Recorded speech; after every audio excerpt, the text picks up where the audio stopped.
They threatened to tow my car for overnight parking, so I had the city mark the street as public property. I live in a quiet 50-home subdivision with narrow streets and no sidewalks. Before this, parking was free and easy. Residents left their cars out overnight all the time. One evening, I pulled into my driveway after a late shift, exhausted, and saw a bright orange notice taped to my windshield. Vehicle subject to tow for violation of overnight parking rules. I stared at it under the street lamp. I hadn't parked anywhere but my own driveway. I walked to the HOA mailbox and found a letter waiting for me. It read, "Due to increasing congestion, effective immediately, all vehicles parked on neighborhood streets between 10 p.m. and 6 a.m. will be subject to towing at owner's expense." Below that was a smug little P.S.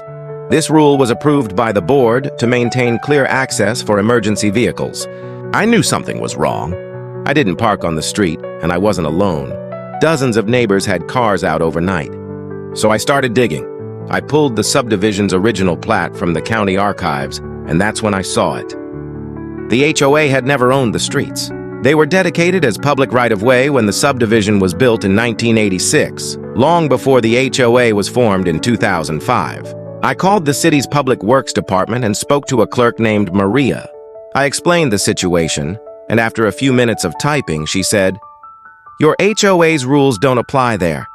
Those streets are maintained by the city, and parking restrictions have to be approved by us." I felt a spark of hope and asked, "Can the city enforce parking rules?"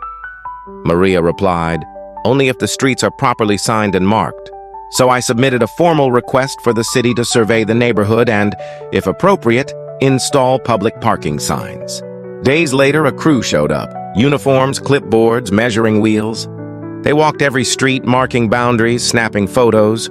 Then came the signs. Crisp blue and white rectangles that read "Public Parking Allowed" with official city logos. The final touch was painting the curbs. Bright yellow where no parking was permitted, and clean white stripes everywhere else. 2 weeks later, the HOA president, Clara, showed up at my door. She waved one of the city's official memos in my face. "You don't get it, do you? We control parking. You can't just change the rules." I smiled calmly and said, "I didn't change the rules. The city did.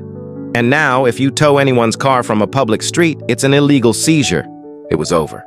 The next HOA newsletter came out, and I wasn't thrilled to learn they'd racked up $6,800 in legal fees trying to fight the city's ruling. Clara resigned 2 weeks later, and the entire board was replaced at the next election. Now, overnight parking is legal and the city maintains those streets.